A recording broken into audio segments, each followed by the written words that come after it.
வடமொழி கீதையை கற்ற நானா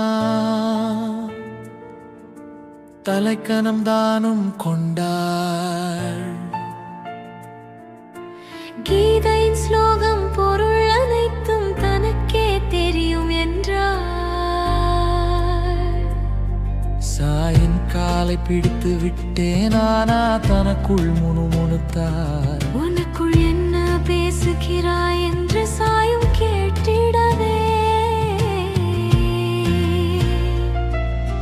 கீதையின் ஸ்லோகம் சொல்லுகிறேன் என நானா பதில் அளித்தார். சத்தமாக கீதை கூற சாயும் சொல்லியதா.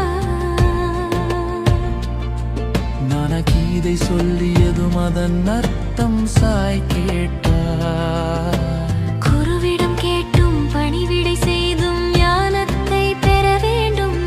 பிரமத்தை அடைந்த ஞானிகள் உனக்கு ஞானத்தை சொல்லிடுவார். கீதையின் கருத்தை பொதுவாய் நானா சாயிடம் சொல்லிடவே கீதையின் அர்த்தத்தை விளக்கி சாய் கூற சொன்னார். நானா கூறிய கருத்தில் சாயும் கேள்விகளை தொடுத்தார். ஆழ்ந்த அர்த்தம் புரியா நானா தன்னறியாமை அறிந்தார்.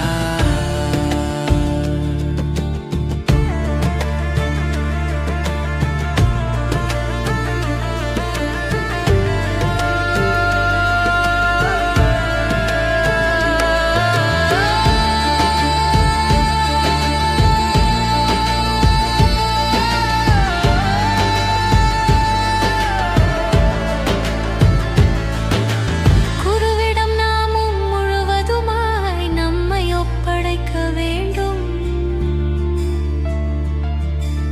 மோட்சமடையும் நோக்கில்தானே கேள்விகள் கேட்டிடவும் வேண்டும்.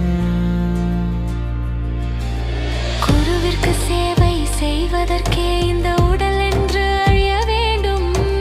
அந்நிலையினில் சேவை செய்திட ஞானம் குருவும் உடைத்திடுவார்.